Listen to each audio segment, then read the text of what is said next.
یہ اللہ غفور الرحیم ہے، اور شیطان چیخ مارتا ہے کہ آج اللہ اس کو معاف کر دیا۔ اسی لیے میرے عزیز دوستوں اور بزرگوں، ایمان، خوف اور امید کے درمیان میں امید بھی رکھیے اللہ سے اور اللہ کا خوف بھی کرتے رہیے۔ حدیث شریف میں آیا، رسول اللہ صلی اللہ علیہ وسلم کی حدیث ہے کہ ایک شخص گناہگار گناہوں کی وجہ سے وصیت کرتا کہ جب میں مر جاؤں گا تو مجھے اللہ کا ڈر ہے میرے جسم کو جلا دینا، اور اس کی وصیت کے مطابق یہ ہو جاتا۔ علماء کرام نے یہ کہا کہ آپ یہ کام نہیں کر سکتے تھا، پھر وہ ہو گیا۔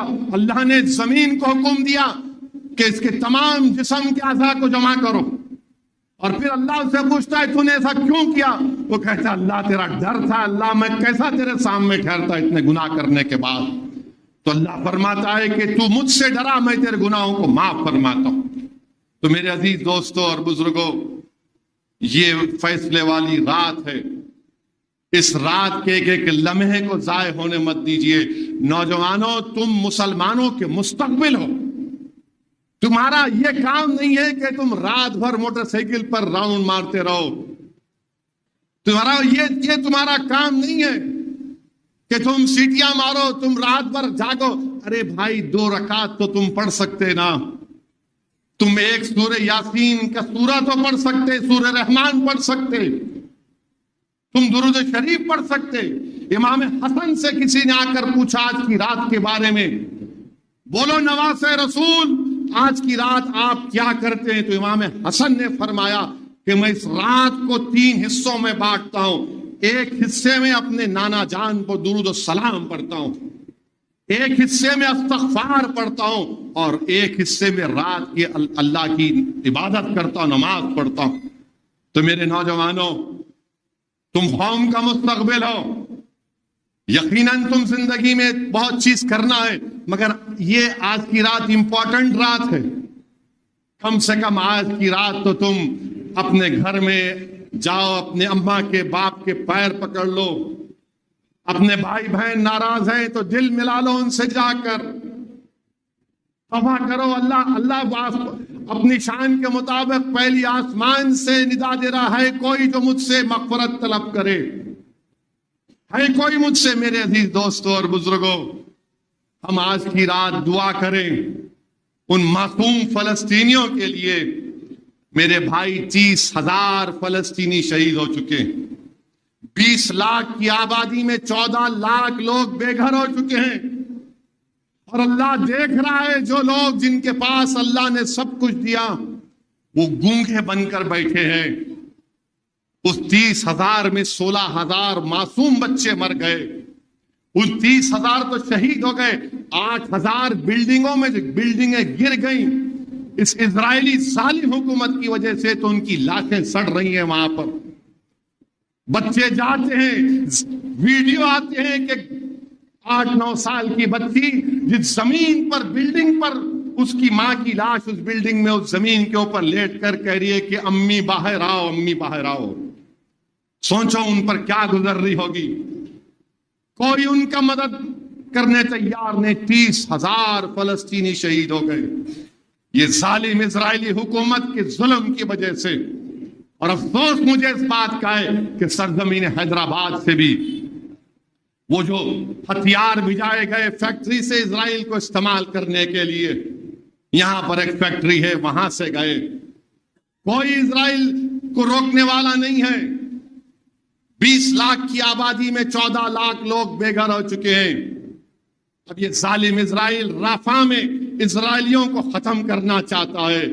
ہم اللہ سے بھیک مانگتے ہیں کہ پروردگار تو ان کی مدد فرما دے، ان معصوم فلسطینیوں کی مدد فرما دے۔ اور یہ جو بڑے بڑے لوگ ہیں، ممالک کے سربراہ ہیں، جو اپنے عیش و آرام کی زندگیاں گزار رہے ہیں، ارے میرے نبی کا صدقہ ہے کہ تمہاری زمین میں تیل نکلا، کیونکہ میرے آقا اس زمین پر اپنا قدم رکھے۔ اگر تمہاری زمین میں دولت ہے تو کس کا صدقہ ہے؟ نبی کریم صلی اللہ علیہ وسلم کا۔ 30,000 فلسطینی مارے گئے، 16,000 بچے مر گئے، اس میں 20 لاکھ کی آبادی میں 12 لاکھ لوگ بے گھر ہو گئے۔